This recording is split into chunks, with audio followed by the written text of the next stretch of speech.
Pada bagian pertama, kita mempelajari ketabahan Nabi Muhammad dalam berdakwah.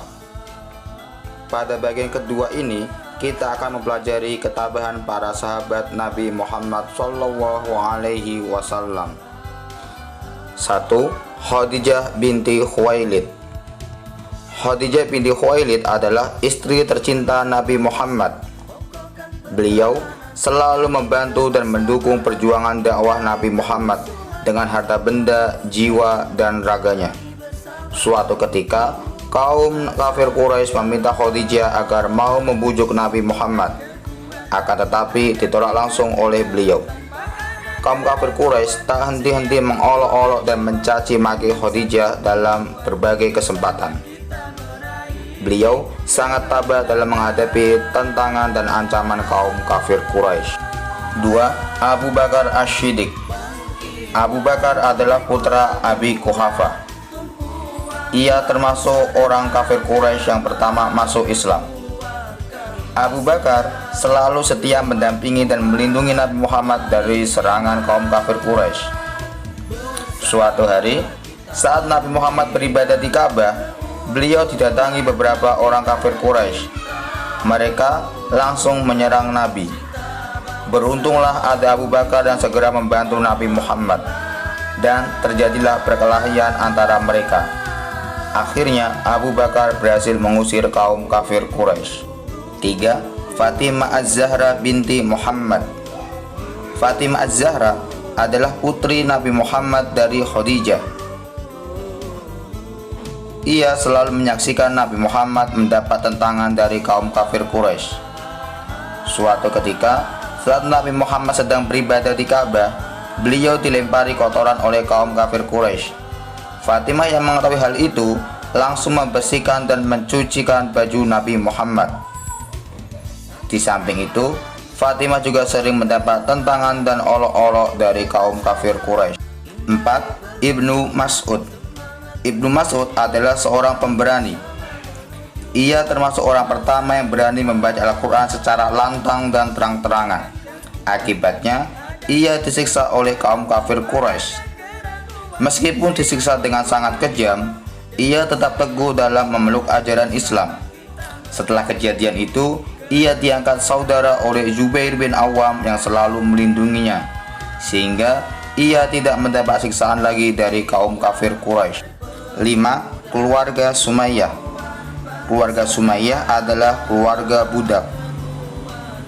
Keluarga Sumayyah mendapat siksaan yang sangat keras dari tuannya Abu Jahal.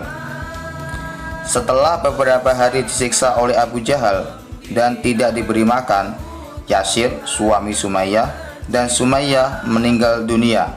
Sumayyah adalah seorang syuhada pertama atau wanita yang mati syahid pertama kali. Sedangkan Ammar dengan terpaksa mengaku keluar Islam dan dibebaskan oleh Abu Jahal.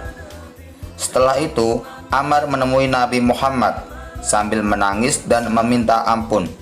Kemudian Allah Ta'ala menurunkan ayat mengenai hal itu, yaitu surat An-Nahl ayat 106.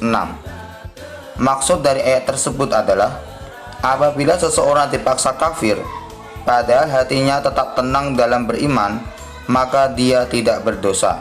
Tetapi jika dia benar-benar keluar dari Islam, maka kemurkaan Allah akan menimpanya dan mereka akan mendapatkan azab yang besar.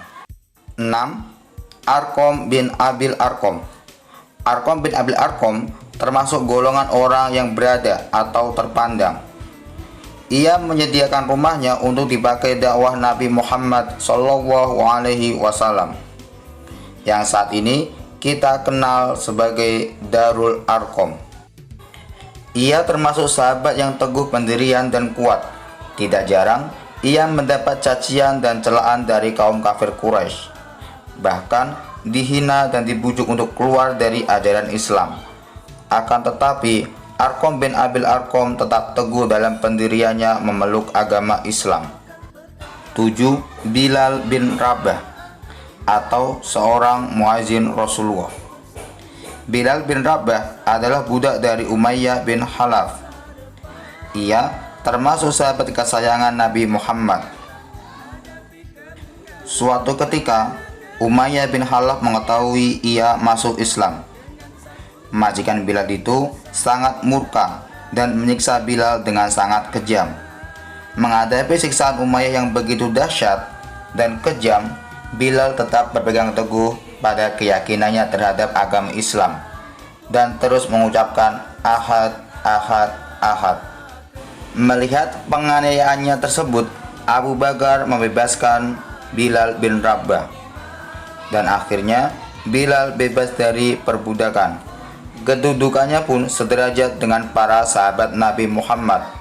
Setelah bebas, Bilal menjadi muazin Nabi Muhammad sallallahu alaihi wasallam.